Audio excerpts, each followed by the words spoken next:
Real Madrid fans के पास सवाल बहुत है, लेकिन जवाब उन्हें मिल नहीं रहे। Back to back trophy season जाने के बाद, और वो भी तब जब तुम्हारे हर एक पोजीशन पे एलीट प्लेयर था तुम्हारे पास, उसके बाद भी वी ऑल अंडरस्टैंड कि ये रॉड्री की साइनिंग कितना इंपॉर्टेंट है रियल मैड्रिड के लिए, कितना मैटर करती है रियल मैड्रिड के लिए। सो सवाल ख़त्म नहीं होंगे। रॉड्री के आने से पहले सवाल है कि वो आएगा या नहीं आएगा। चांसेस है कि वो आ जाएगा, डेफिनेटली 80% चांसेस है उसके आने के। लेकिन रॉड्री के आने के बाद क्या ये क्वेश्चंस हमारे मन से निकल जाएंगे? भाई बिल्कुल नहीं, बिल्कुल नहीं निकलेंगे। क्वेश्चंस और ज़्यादा बढ़ेंगे, कॉम्प्लिकेशंस और ज़्यादा होगी, ना सिर्फ हमारे लिए बल्कि मोरिनियो के लिए भी। सो एक जो सबसे बड़े टेक्टिकल बैटल में मोरिनियो फंसने वाला है ना, यू कैन से, ठीक है मैनेज मोरिनियो अपने अकॉर्डिंग उसको करेगा डेफिनेटली, लेकिन प्रॉब्लम्स फेस करनी पड़ेगी, क्वेश्चन मोरिनियो को भी अपने आप से पूछने पड़ेंगे, एंड जिसका सोल्यूशन ना ढूंढते ढूंढते मोरिनियो को भी पूरा प्री सीजन पूरा ही लग जाएगा almost, and may be season start होते होते भी कुछ इश्यूज उस जगह पे फेस करने पड़ेंगे। सो लाइनअप पैक्ड है रियल मैड्रिड की। आपका चुआमेनी है, कामाविंगा है, वेलवर्डी है, जूड बेलिंगम है, गुलर है, और आपका बर्नार्डो सिल्वा है, and seventh player is Rodri अगर वो आता है तो। सो एक चीज़ ना मान लो कि कोई भी प्लेयर इन सात में से ना, कोई भी प्लेयर ऐसा नहीं है कि जिसकी प्लेइंग एबिलिटीज़ पे क्वेश्चन तुम उठा सकते हो। भाई हर एक प्लेयर एलीट है, एंड मुझे लगता है ना हर एक प्लेयर किसी भी टीम में जाएगा तो डेफिनेटली स्टार्ट करेगा। एक दो नहीं कर सकते डेफिनेटली, कामा तब नहीं करेगा जब वो इंजर्ड होगा। बाकी तो मुझे लग रहा है हर एक प्लेयर ही स्टार्ट करने वाला है किसी भी टीम में। सो रूमर छोड़ देते हैं कि कौन सा प्लेयर जाएगा रॉड्री के आने से, उस पर बात नहीं करते। सो बात करते हैं ना कि टीम में क्या होगा, क्या मोरिनियो करेगा इन प्लेयर्स के साथ, किस तरह खिलाएगा मोरिनियो इन प्लेयर्स को। सो ना आगे बढ़ने से पहले एक चीज़ कंफर्म करते हैं भाई, वहाँ पे कुछ अनटचेबल्स रियल मैड्रिड में है। अगेन पूरी टीम की बात नहीं करेंगे, सिर्फ मिडफील्ड पे फोकस करते हैं। सो रॉड्री विल बी अनटचेबल। अगर रॉड्री आता है ना तो Rodri will be untouchable. Squad rotation, कोई इंटेंसिटी गेम की चेंज होती है, टैक्टिक्स चेंज होती है, या फिर इंजरी चल रही है, सिर्फ वही एक सिचुएशन होगी जब तुम्हारा रॉड्री बेंच पे बैठा होगा। उसके अलावा Rodri will be your regular starter. जो सिटी में किया है रॉड्री ने, जो स्पेन में किया वर्ल्ड कप में, भाई रॉड्री ने शो किया है कि without giving the actual stats, goal assist ना देने के बावजूद भी तुम किस तरह टीम का बैलेंस और कंट्रोल बना के रख सकते हो। That is the biggest example, and इसीलिए रॉड्री बनता है untouchable number 1। So second untouchable हमारा आता है भाई जूड बेलिंगम। भाई नहीं भूल सकते जूड बेलिंगम, इंग्लैंड की वो परफॉर्मेंस हम नहीं भूल सकते जूड बेलिंगम से। अनटचेबल, मैं मोरिनियो नहीं होता ना, मैं फिर भी अनटचेबल नहीं बोल रहा जूड बेलिंगम को, क्योंकि फिर रोल डिफरेंट होता जूड बेलिंगम का। रॉड्री के आने से जूड बेलिंगम की भाई नंबर 10 की प्रोफाइल तो ओपन है, वाइड ओपन है, एंड उस प्रोफाइल में, उस नंबर में जूड बेलिंगम क्या कर सकता है भाई, वो तुम जूड बेलिंगम का फर्स्ट रियल मैड्रिड सीजन उठा के देखो, उसके नंबर्स देखो, एंड जो इंग्लैंड वर्ल्ड कप में भी उसने परफॉर्मेंस दी इंग्लैंड के लिए। भाई उस पोजीशन में ना जूड बेलिंगम से धांसू प्लेयर कोई है नहीं। ये चीज़ जितनी जल्दी फैंस मान ले उतना अच्छा है फैंस के लिए। सो रॉड्री और जूड हो गए हमारे भाई दो अनटचेबल्स। इनको सिर्फ रोटेशन या फिर इंजरी ही रिप्लेस करेगी आपकी स्टार्टिंग 11 से, बाकी नहीं होने वाला भाई, बाकी चीज़ इन प्लेयर्स के बस की नहीं है। सो ना अब देखते हैं कुछ अजम्पशंस, कुछ क्राइटेरियाज एंड कुछ फॉर्मेशंस जो आपकी मोरिनियो लेके आएगा इन प्लेयर्स के साथ। सो डेफिनेटली डबल पिवट के साथ जाने वाला है मोरिनियो एक डिफेंसिव माइंडेड अप्रोच के साथ जाता है किसी भी गेम में। सो 4-2-3-1 लेके चलते हैं कि this will be our obvious lineup. So भाई पहली सिचुएशन देखते हैं, रॉड्री एंड चुआमेनी, ये हमारे दो डबल पिवट होंगे जो स्टार्ट करेंगे, एंड ऑफ कोर्स आगे आपका जूड बेलिंगम होगा। सो डिफेंसिव स्टेबिलिटी इस लाइनअप में विल बी सुपर डुपर होगी। आपके tackles and duels, aerial duels पे we will be very strong, काफ़ी ज़्यादा रिलायबल हम इन दो प्लेस पे रह सकते हैं वहाँ पे। फिर एक और चीज़ जो एक एडवांटेज हमें इन दो डबल पिवट से मिल रहा है ना, वो है हमारी freedom to our full backs. भाई कुकुरेया और आर्नोल्ड, इन दो बंदों की कैपेबिलिटीज़, क्रिएटिविटी किस लेवल की है ना, वो बताने की ज़रूरत नहीं है। एंड इस डबल पिवट के साथ जितना होल्ड ये दो प्लेयर्स करेंगे, एंड जो इंडिपेंडेंस तुम्हारी फुल बैक्स को मिलेगी ना, सो सेंटर में देख के लग रहा है कि क्रिएटिविटी है नहीं, लेकिन भाई जो क्रिएटिविटी आपकी फुल बैक्स की तरफ से आएगी ना, जो फुल बैक्स हमारे आर्नोल्ड जो बॉल्स डालेगा तुम्हारी, कुकरिया जो इन्वर्ट करेगा अलॉन्ग विद विनी, सो भाई that will be amazing to watch. And यही एडवांटेज रॉड्री और चुआमेनी तुम्हारे साथ में ला सकते हैं रियल मैड्रिड के लिए। चांसेस बहुत ज़्यादा हैं कि अगर रॉड्री आता है तो मे बी चुआमेनी चला जाए, लेकिन अगर ऐसा नहीं होता है ना, सो तुम ये फिल्टर आउट नहीं कर सकते कि चुआमेनी नहीं है स्क्वाड में। भाई चुआमेनी काफ़ी इंपॉर्टेंट प्लेयर है, एंड जो डिफेंसिव स्टेबिलिटी, जो तुम्हारी फिजिकलिटी चुआमेनी ला सकता है ना, वो रॉड्री नहीं ला सकता। रॉड्री, मैं मानता हूँ 9 पॉइंट्स में तुम्हारा रॉड्री ज़्यादा होगा, लेकिन 10th एक पॉइंट जो एडवांटेज है ना वो चुआमेनी के पास भी है। वहाँ पे कुछ जो सफ़र करना पड़ेगा मैड्रिड को वो होगा ना कि हमारा बिल्डअप काफ़ी स्लो हो जाएगा इस फॉर्मेशन के साथ, अलॉन्ग विद चुआमेनी और रॉड्री। काफ़ी ज़्यादा बिल्डअप के लिए स्ट्रगल करना पड़ेगा रियल मैड्रिड को। एंड एक और जो चीज़ है ना वो होगा कि क्रिएटिविटी, भाई डीप क्रिएटिविटी तो ख़त्म ही हो जाएगी। पेनिट्रेशन जो हम बोलते हैं सेंट्रली, वो काफ़ी हद तक कम हो जाएगी। पीछे से बॉल्स आएगी डेफिनेटली, चुआमेनी तुम्हारा होल्ड करेगा, रॉड्री बॉल डिलीवर करेगा, लेकिन क्रिएटिविटी नहीं हो पाएगी, वो लॉन्ग बॉल्स नहीं आ पाएगी जो किसी और प्लेयर्स या किसी और कॉम्बिनेशन से आ सकती है वहाँ पे। एंड ज़्यादा प्रेशर पड़ेगा क्रिएटिविटी का जूड पे प्रेशर पड़ जाएगा। ये तो पीछे होल्ड करेंगे एंड जूड पे ज़्यादा प्रेशर होगा, भाई तू क्रिएटिविटी कर along with your wide players, along with your full backs. So ये चुआमेनी लेके आ रहा है अलॉन्ग विद रॉड्री। सो अब चलते हैं भाई सेकेंड कॉम्बिनेशन की तरफ, वो होगा Rodri along with Fede Valverde. So भाई इंटेंसिव वर्क रेट, मतलब इस लाइनअप का वर्क रेट ना वेलवर्डे के आने से इतना बढ़ जाता है ना, मतलब बहुत ही बढ़ जाता है, 50% बढ़ जाता है जो चुआमेनी के पास था। एंड जो स्पेस ये टीम ये लाइनअप कवर करेगी, एंड ऐसा कभी नहीं होता कि एक प्लेयर से आके सिर्फ वही प्लेयर सिर्फ उसी प्लेयर की बात नहीं होती है, उसके अराउंड जो प्लेयर्स हैं ना भाई उनके गेम प्ले में भी कुछ चेंजेस आते हैं। एंड वेलवर्डे के आने से ये चेंजेस होंगे, ज़्यादा से ज़्यादा ना स्पेस कवर करेंगे, फील्ड कवर करेंगे तुम्हारे प्लेयर्स, रन ज़्यादा लेंगे, ट्रांजिशंस पे थ्रेट बढ़ जाएगा मैड्रिड का।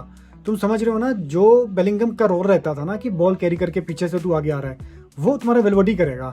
एंड तुम इमेजिन करो, पीछे रॉड्री ने होल्ड रखा है, आगे बेलिंगम ने रिस्पॉन्सिबिलिटी ली है पूरी क्रिएटिविटी की, एंड बीच में तुम्हारे पास कैरियर है। मतलब जो ब्रिज तुम्हारा डिफेंस और अटैक को जोड़ रहा है ना, वो भी तब जब डिफेंस सेफ है along with your DM and attack तुम्हारा सेफ है अलॉन्ग विद योर नंबर 10। सो बीच में जो ब्रिज का काम, जो कैरियर का काम वेलवर्डे करेगा ना भाई, that will be amazing. And इस फॉर्मेशन में एक चीज़ अच्छी है देखने को मिलेगी, वो होगी गोल एंड असिस्ट। भाई वो नंबर्स इंक्रीज होंगे, ना सिर्फ वेलवर्डे के, मे बी रॉड्री के भी हो सकते हैं, क्योंकि तो हमने देखा है काफ़ी ओकेजन में वेलवर्डे आगे बॉल लेकर जाता है, बॉक्स में एंटर करता है, गोल स्कोर भी करता है। सो वो असिस्ट आपकी मे बी रॉड्री से आ सकती है, एंड डेफिनेटली ये नंबर काफ़ी आगे जाएगा अगर रॉड्री और वेलवर्डे तुम्हारी दोनों स्टार्ट कर रहे हैं। सो एक और एडवांटेज तो वेलवर्डे के आने से मिलता है ना, वो मिलता है अगर ट्रेंड हमारा खेल रहा है, फुल बैक हमारा है राइट बैक, सो काफ़ी ओकेजन में ट्रेंड आगे जाता है, ट्रेंड की क्रिएटिविटी इज़ एक्सीलेंट। एंड अगर टाइमली हमारे काउंटर में हम प्रेस नहीं कर पाए एंड ट्रेंड ट्रैक बैक नहीं कर पाया, उस ओकेजन में जो हेल्प आउट वेलवर्डे करता है ना राइट बैक की पोजीशन को, जो पिछले सीजन भी हुआ, भाई दैट इज़ अमेजिंग। उस चीज़ के लिए हमारे को वेलवर्डे चाहिए, डेफिनेटली चाहिए।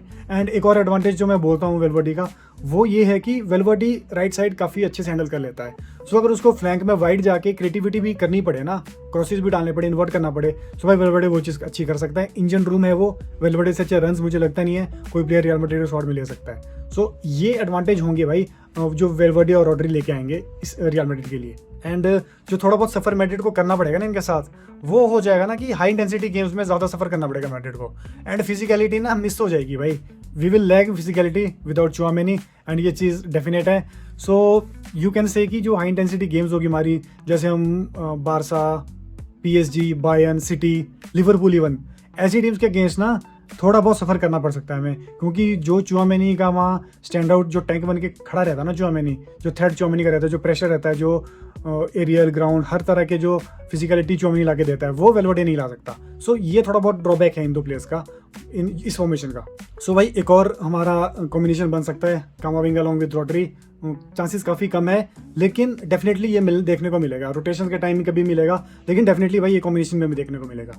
सो कामाविंगा, रॉड्री और जूड, जब ये फॉर्मेशन होगी ना मैड्रिड की, सो press resistance will be amazing.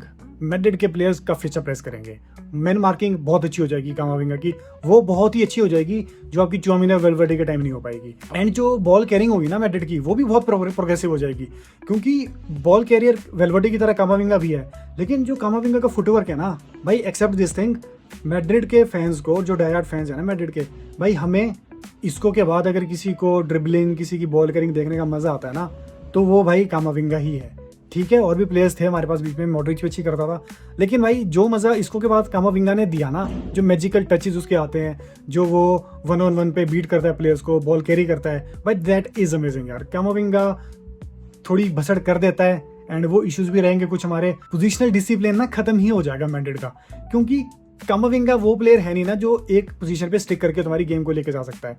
भाई वो स्विच काफ़ी ज़्यादा करता है, ट्रैवल काफ़ी ज़्यादा करेगा, ट्रांजिशंस पे भी काफ़ी ज़्यादा खेलेगा, एंड वो ना कहीं दिक्कत कर देगा भाई मैड्रिड को, डेफिनेटली करेगा वो चीज़। एंड पोजीशन के टाइम ना थोड़ा रिस्की भी हो सकता है ये चीज़, क्योंकि जहाँ चौमिनी तुम्हें होल्ड दे रहा है, वेलवर्डे तुम्हें प्रॉपर बॉल कैरिंग दे रहा है, सो कामाविंगा ना इन दोनों के बीच में फंस गया भाई कहीं ना कहीं, क्योंकि डेफिनेटली वो फ्रीडम कामाविंगा को नहीं मिलेगी।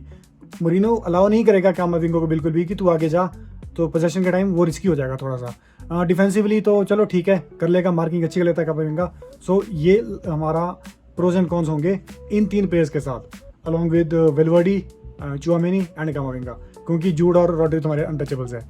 सो इसके अलावा किसी और फॉर्मेशन पे मुझे लगता है नहीं कि बात करनी भी चाहिए। ऐसा बिल्कुल नहीं होगा कि सिंगल पिवट के साथ हम खेल रहे हैं, हमारा 4-3-3 फ्रंट 2 तो तुम भूल ही जाओ, क्योंकि वर्ल्ड कप के बाद ये एक चीज़ कंफर्म है कि टीम आपकी एम्बापे के अराउंड ही बिल्ड होने वाली है। सो तुम समझ रहे हो ना कि कितनी कॉम्प्लिकेशंस हो जाएगी मोरिनो के लिए एक प्रेफर्ड स्टार्टिंग लाइनअप बनाने में। भाई एक टॉप टीम की एक टॉप लाइनअप भी होनी चाहिए, एंड वो लाइनअप तुम्हारी रिलायबल होनी चाहिए, कंसिस्टेंट होनी चाहिए। ऐसा नहीं है कि प्लेयर इनफॉर्म आ रहे हैं, जा रहे हैं, मोराल प्लेयर्स का खत्म हो जा रहा है, जो कामाविंगा के साथ होती भी है चीज़। सो भाई चैलेंजेस होंगे मोरिनो के लिए डेफिनेटली वहाँ पे।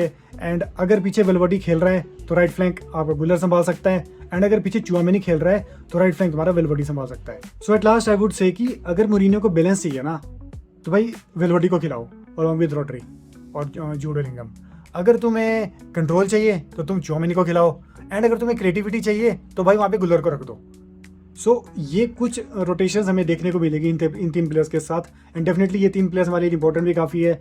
कभी ऐसी सिचुएशन आ जाती है किसी गेम में कि एकदम से हमें इंटेंसिटी चेंज करनी पड़ती है गेम की, सो वहाँ पे भाई बैलेंस रखना है, कंट्रोल करना है या अटैक करना है। सो उसके अकॉर्डिंग ना डेफिनेटली जो हमारा थर्ड मिडफील्डर होगा वो रोटेट करेगा, एंड एडवांटेज हमारे पास है, हमारे पास अभी तक एक प्रॉपर राइट विंगर नहीं है।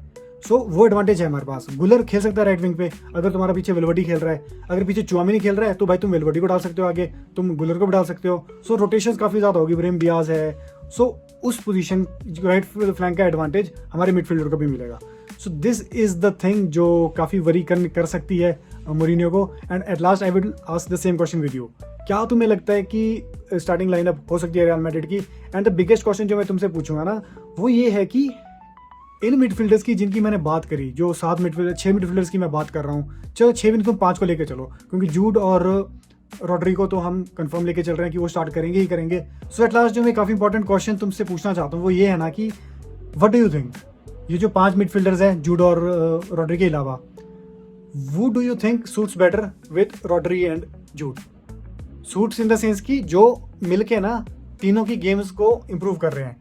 रॉड्री के आने से भी गेम इंप्रूव हो रही है, जूड के आने से भी गेम इंप्रूव हो रही है, एंड इस प्लेयर के आने से भी इन 2 प्लेयर्स की गेम इंप्रूव हो रही है।